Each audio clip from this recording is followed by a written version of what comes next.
the valley of ash and blood. The sun rose over a world that knew no names. In the east, light crept across ridges of black stone, over slopes where sulfur pooled in yellow crusts, over forests of cycad and fern that grew thick and tangled in the heat. The sky was pale, streaked with ash from the distant peak that smoked without rest. The air tasted of metal and dust.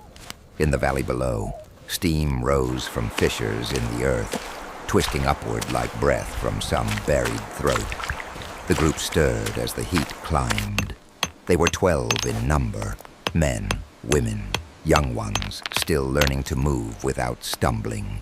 Their skin was dark and weathered, their limbs long and corded with muscle. They walked upright, shoulders back, hands free to carry and shape.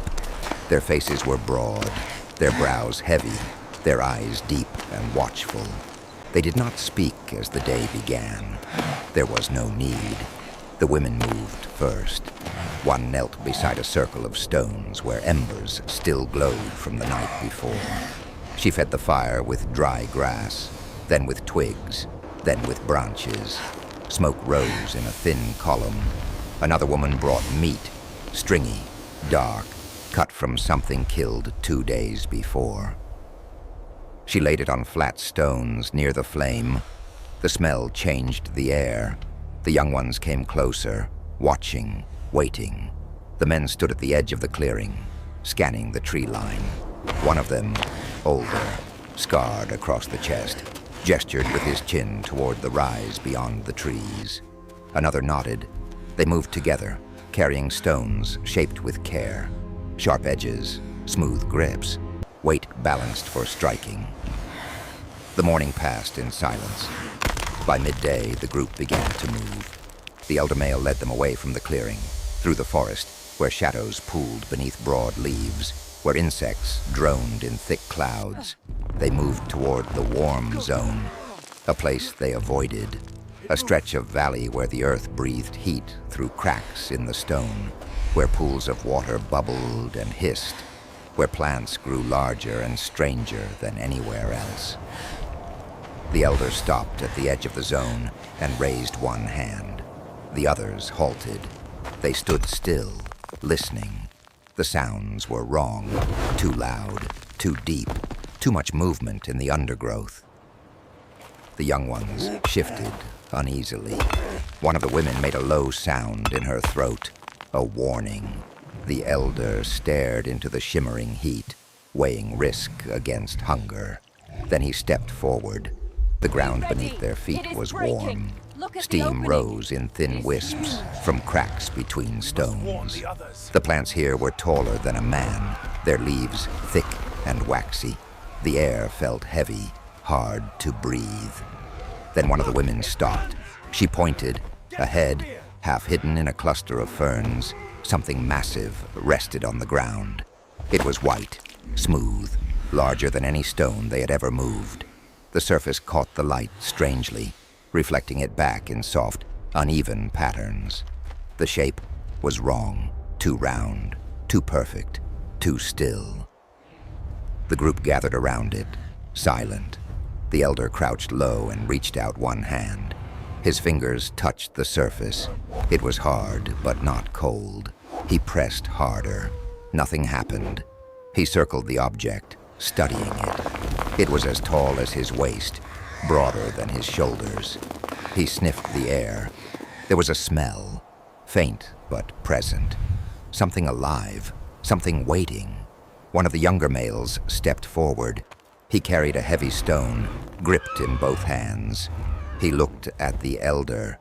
The elder did not stop him. The young male raised the stone and brought it down hard against the white surface. A crack appeared. The sound was sharp and wrong, echoing across the valley. The group flinched. The crack spread slowly, a dark line splitting the smooth surface. Then another crack appeared, and another. Something inside moved. The cracks widened. Pieces of the white surface fell away. From within, something pressed outward, dark, wet, struggling.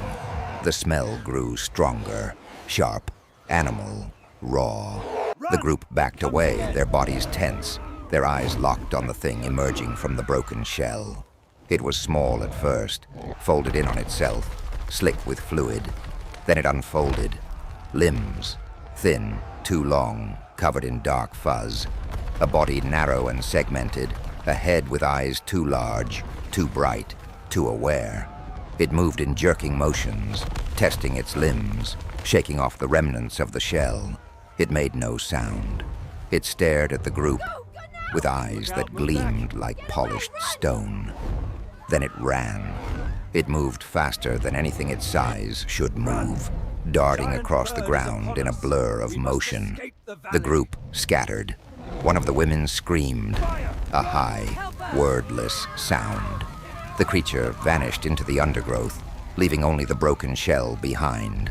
The group stood in heavy silence. The elder stared at the broken pieces, his jaw tight, his hands clenched. The air felt different now, charged, dangerous, wrong. They turned to leave. But before they could move, the ground shook. It was subtle at first, a tremor that traveled up through their feet, through their bones. Then it came again, stronger. The trees swayed. Birds erupted from the canopy in a panicked cloud. Then they saw it. It came from the direction of the rising sun, moving through the forest with footsteps that shook the earth. It was massive, taller than the tallest tree, broader than any creature they had ever seen. Its body was covered in feathers, dark red and black, streaked with patterns that caught the light. Its legs were thick as tree trunks, ending in talons that tore the ground with each step. Its head was crowned with a jagged crest, and its eyes, small, bright, burning, swept across the valley with terrible focus. It opened its mouth and screamed. The sound shook the air, vibrated in their chests, turned their legs to water. The young ones bolted. The women scattered. The men stood frozen, staring at the monster that towered above them. The creature moved toward the settlement. The group ran. They fled through the forest, crashing through undergrowth, leaping over roots, their breath ragged and desperate. Behind them, the earth shook with each footstep. Trees splintered and fell. When they reached the clearing, the fire still burned. The elder turned and saw the creature emerge from the tree line. It paused, its head swiveling, its eyes fixed on the settlement. Then it moved forward, each step deliberate, crushing the frames where hides had been stretched, scattering the stones of the fire circle, tearing apart the shelters they had built from branches and leaves. 6 of the group stood together, the elder, 3 other men, 2 women. They did not speak. They had lived through too many hunts, too many dangers. They knew what had to be done.